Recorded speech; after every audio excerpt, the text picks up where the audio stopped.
नमस्कार। उदय India digital में आपका स्वागत है।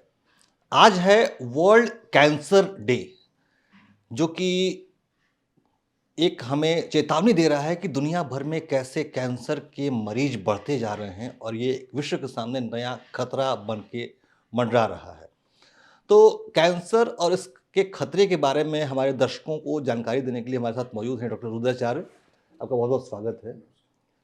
हम अपने दर्शकों को बता दें कि डॉक्टर रुद्राचार्य जो हैं, वो डायरेक्टर हैं गुड़गांव के पारस हॉस्पिटल में और वो कैंसर स्पेशलिस्ट हैं, वर्ल्ड नोन कैंसर स्पेशलिस्ट हैं, जो आज हमें बताएंगे कि हम कैंसर से कैसे बचें और कैसे अपने लाइफस्टाइल में बदलाव करके कैंसर को अपने पास फटकने भी ना दें। डॉक्टर साहब, सबसे पहली बात तो ये है कि कैंसर कैसे हमारे जीवन में आए ही नहीं, इसके लिए क्या करना चाहिए? देखिए, अभी 4 फरवरी वर्ल्ड कैंसर डे हम इसलिए पालन करते हैं कि एक सारे जो हमारी पॉपुलेशन है उसके अंदर कैंसर के बारे में जागरूकता पैदा करना।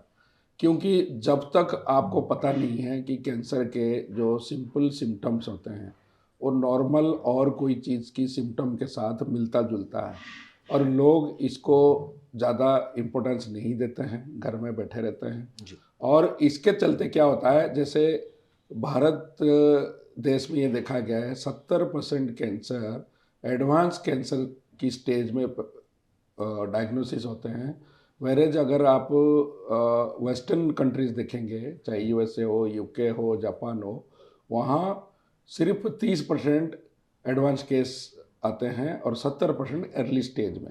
इतना बड़ा जो डिफरेंस है वो सिर्फ अवेयरनेस के चलते हैं। इसलिए वर्ल्ड कैंसर डे में जो हमारा वर्ल्ड कैंसर फोरम है, उन्होंने ये डिसाइड किया है कि पूरे वर्ल्ड में इसके बारे में जागरूकता फैला जाए। हर एक cancer organ wise, breast cancer, cervical cancer, आपकी head and neck cancer, GI cancer, thoracic cancer, सबके अर्ली सिम्टम साइन लोगों को बताया जाए। इसके चलते ये एक हमारी एक मुहिम है। कैंसर के इलाज के लिए तो हम लोग है ही हैं, लेकिन कैंसर को प्रिवेंट करने के लिए इसके लिए क्या क्या करना चाहिए वो भी हमारी ही जिम्मेदारी है। तो इसलिए ये 4 फरवरी को वर्ल्ड कैंसर डे पालन करते हैं। और ये देखा गया है कि पूरे इंडिया में अगर हम स्टैटिस्टिक्स देखें तो पिछले साल में 15 लाख नए केसेस हमारे डिटेक्ट हुए, जिसमें से 50% 7.5 लाख की डेथ हो गई, क्योंकि एडवांस कैंसर में ये डिटेक्ट हुए थे। आप समझा करो, अगर हर साल 7.5 लाख की पॉपुलेशन आपकी कैंसर पीड़ित डेथ होती है, वो आपकी कार्डियक हार्ट डिजीज कह लो, ट्रॉमा कह लो, एक्सीडेंट कह लो, ये सबसे कई गुना ज़्यादा है। कोविड को एक पेंडेमिक के रूप में पूरे विश्व में फैलाया गया और उसके लिए जितनी मीडिया अवेयरनेस क्रिएट करा गई और जितने हमने साधन लगाया, हो सकता है कि अगर कैंसर में उतना ही साधन लगाएं तो कैंसर प्रिवेंट भी हो सकता है और जो डिटेक्ट भी होंगे वो अगर अर्ली डिटेक्शन में आएंगे तो 100% क्योर है। क्योंकि आप देखेंगे कैंसर की जो स्टेजेस है वो स्टेज 1, स्टेज 2, स्टेज 3, स्टेज 4 है। अब स्टेज 1 जो होता है वो बिल्कुल ही एक मटर की दाने की तरह छोटा सा गांठ होता है। अब जब स्टेज 2 में पहुंचता है तो वो नींबू की साइज का बन जाता है और जब स्टेज 3 में होता है तो बगल में आपकी जो लिम्फ नोड्स होता है वो लिम्फ नोड में आ जाता है और स्टेज 4 में वो बाकी ऑर्गन जैसे लंग्स हो गया, लीवर हो गया, बोन हो गया, सब जगह फैल जाता है। तो स्टेज 1 और स्टेज 2 में सर्जरी के द्वारा इसकी ट्रीटमेंट किया जाता है जी। स्टेज 3 में हम केमोथेरेपी देके उसको थोड़ा साइज भी छोटा होता है और जो लिम्फ नोड्स होता है वो गायब हो जाते हैं, फिर हम सर्जरी करते हैं।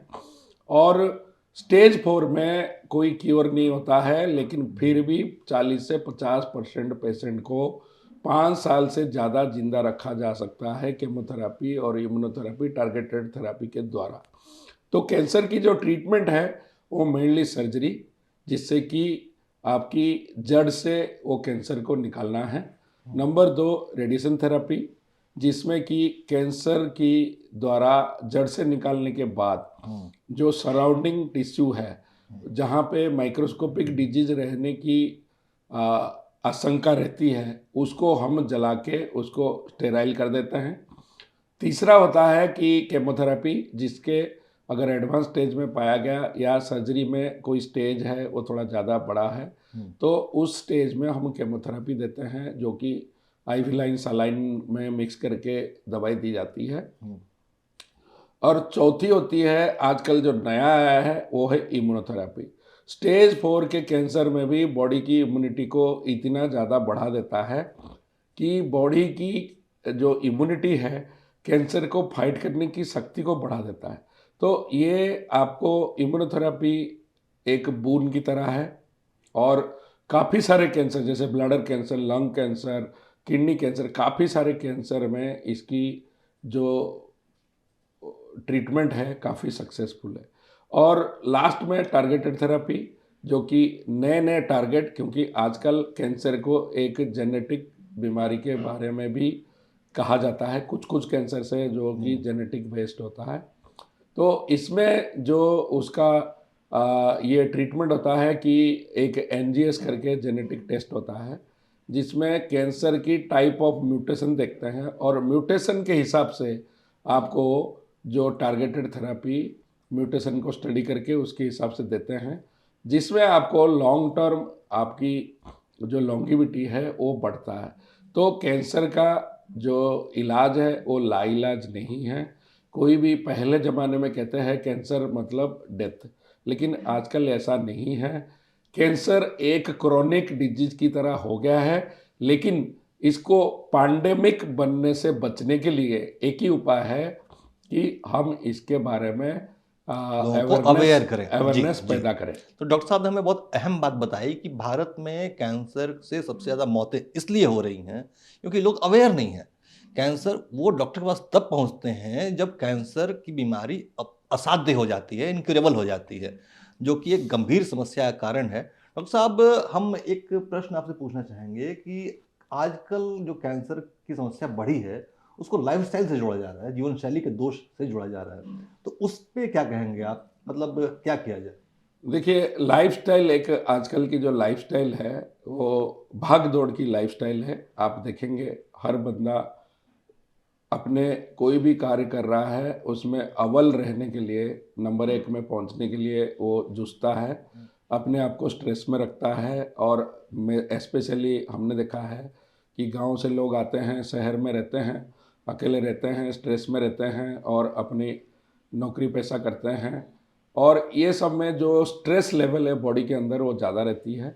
नंबर 2 में वर्किंग जो वुमेन्स हैं, ये देखा गया है कि जो जितने वुमेन वर्किंग होते हैं वो घर के साथ साथ वर्किंग की स्ट्रेस लेते हैं, और उसमें ब्रेस्ट कैंसर की इंसिडेंस बढ़ा है। जैसे देखा गया है कि मेजर जो मेट्रोपॉलिटन सिटी है, बेंगलोर, बॉम्बे, हैदराबाद, कलकत्ता, दिल्ली, ये सब में incidence of breast cancer women में ज़्यादा है as compare to rural area, जो गांव के वुमेन है।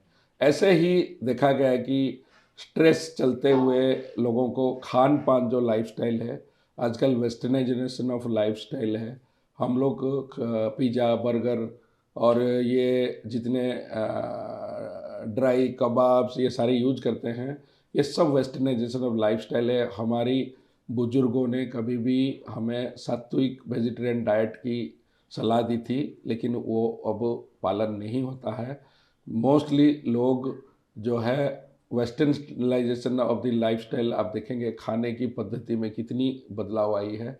और इससे चलते क्या होता है कि आपकी इंटेस्टाइन म्यूकोजा जो वेजिटेरियन डाइट के लिए बना था, वो उसमें इतनी सारे हम रेगुलर बेसिस पे खुद अपने आप को इंसल्ट करते हैं, वो इंटेस्टाइन में चेंज करते हैं, और वो अल्टीमेटली बड़े आंत की जो बीमारी जो कैंसर है, कोलोरेक्टल कैंसर, पिछले डिकेड की जो ग्लोबोकेन स्टडी है उसमें दिखाया गया कि जीआई कैंसर, इसोफेगस, स्टोमक और कोलोरेक्टल जो लार्ज इंटेस्टाइन की है उसमें काफ़ी बढ़ोतरी हुई है भारत देश में।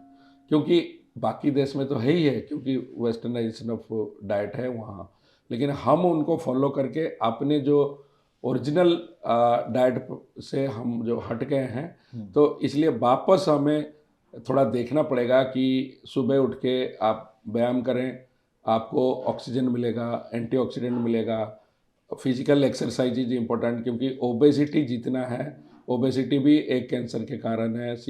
ब्रेस्ट कैंसर और एंडोमेट्रियम कैंसर ज़्यादातर मोटापे वाले मरीज में होता है। लोग कहते हैं कैंसर में लोग पतला हो जाते हैं, लेकिन आप देखेंगे जितने ब्रेस्ट और ये एंडोमेट्रियम और ओवरी के कैंसर होते हैं वो काफ़ी मोटे होते हैं।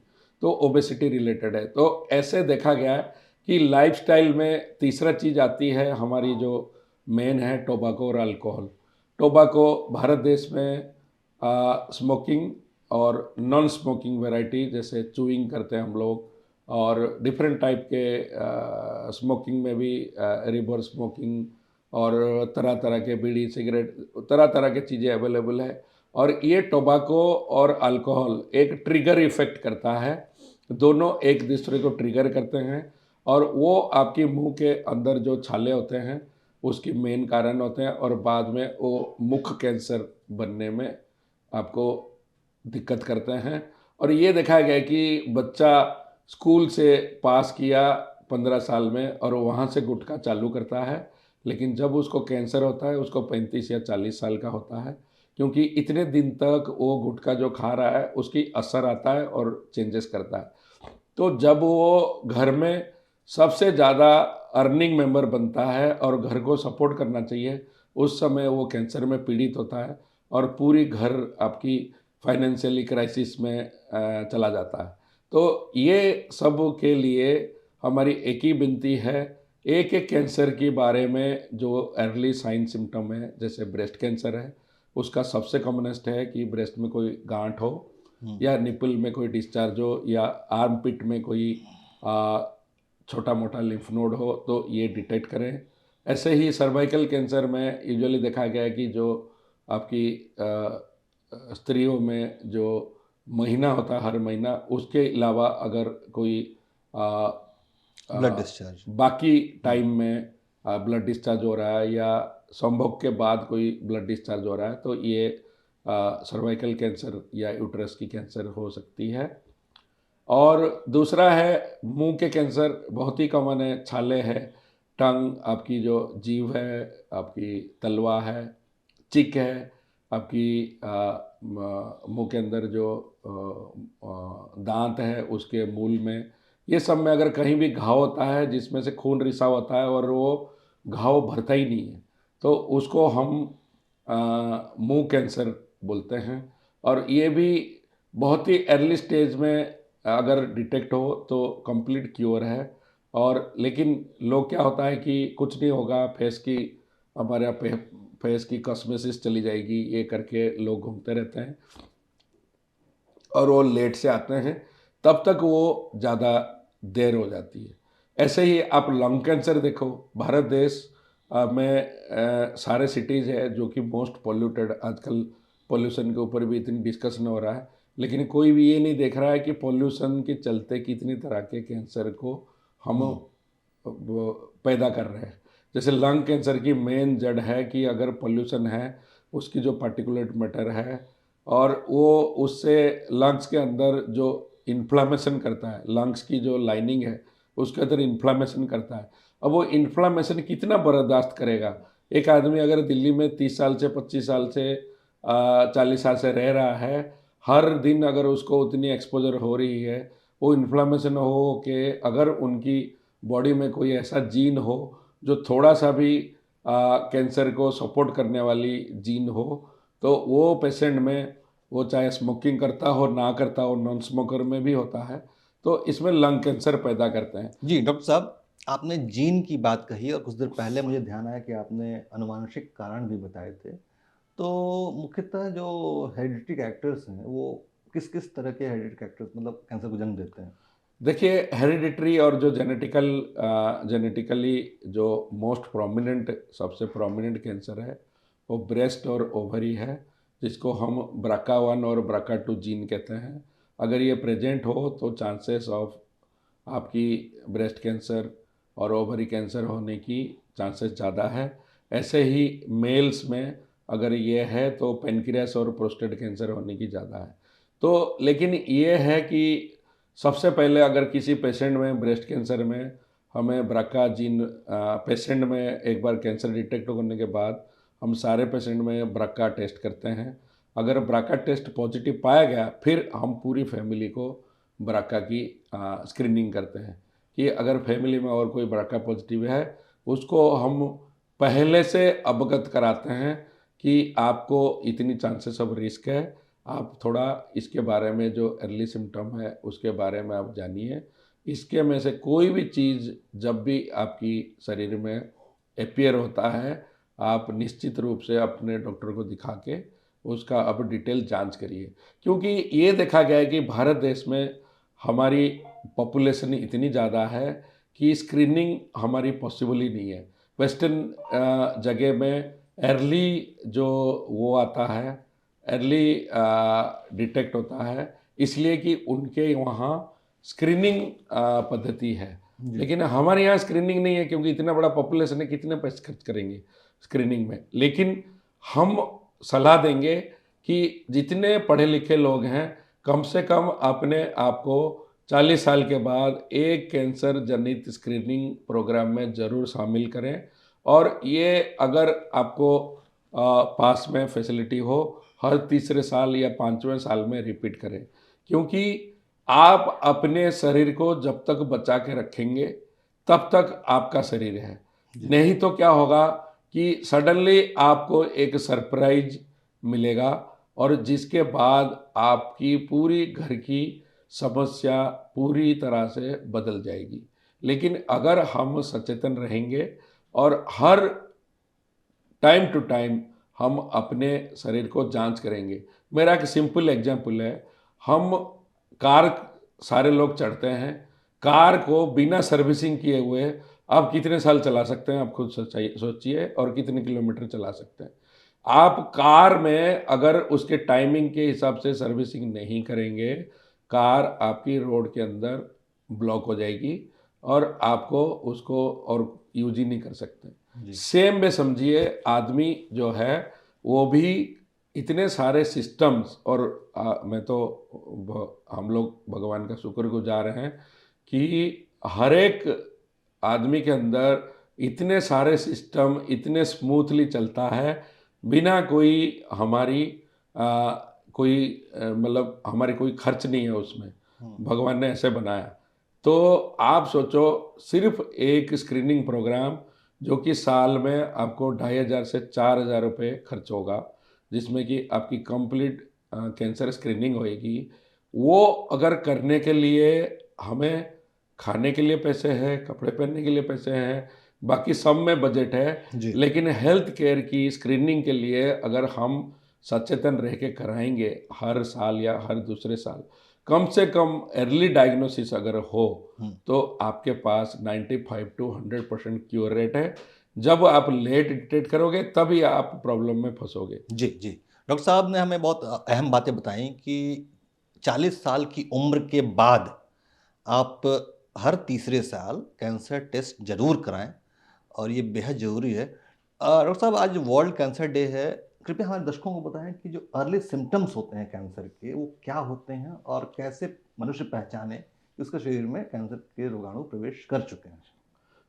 अभी अर्ली सिम्टम में बहुत ही सिंपल है कि अगर कोई कहीं पे भी गांठ हो, चाहे वो ब्रेस्ट में हो, चाहे वो और कोई स्किन के नीचे हो या कहीं पे भी हो, या लिम्फ नोड को ही पल्पेट हो आपके गर्दन में या आपकी एक्जिला या आर्मपिट में, कहीं पे भी आपको लिम्फ नोड पल्पेट हो रहा है।